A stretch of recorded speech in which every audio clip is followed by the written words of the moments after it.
Ngayon mga paps, mag-a-unbox tayo ng 70 by na portable air pump o tire pump, no? So, buksan natin siya. Medyo nakasilyado pa. Buksan natin. Yan. Okay. So ito, pakita ko sa inyo. First time ko rin din makikita to mga paps. Pero nahulog na yung warranty kagad. Pero yan. Okay, ito na yung ating main pump. Portable siya mga paps, no? And hindi siya di battery. Okay?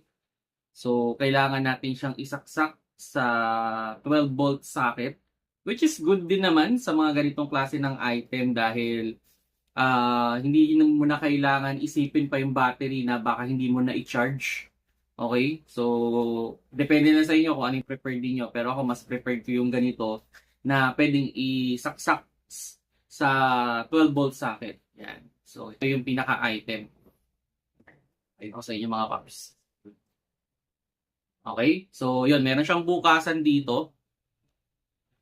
Buksan natin. First time ko rin bubuksan. Yun. Yun, no? Doon nakatago. Then, sige. Ilahin muna natin itong kanyang hose. So, yun mga paps. So, okay. So, pwede siya, no? Then, ito. May mga ano rin dito. May mga item din dito. Halimbawa, ito parang ano to parang sa ano ng pang mga bola. Tapos ito, kung sakali iba siguro yung sukat, pwede mong gamitin. Then ito yung pinaka-wire niya. Yun, no? So ito, lalagay nyo lang doon sa 12 volts socket. Yan. So, unfortunately, hindi natin masusubukan dito sa bahay, no?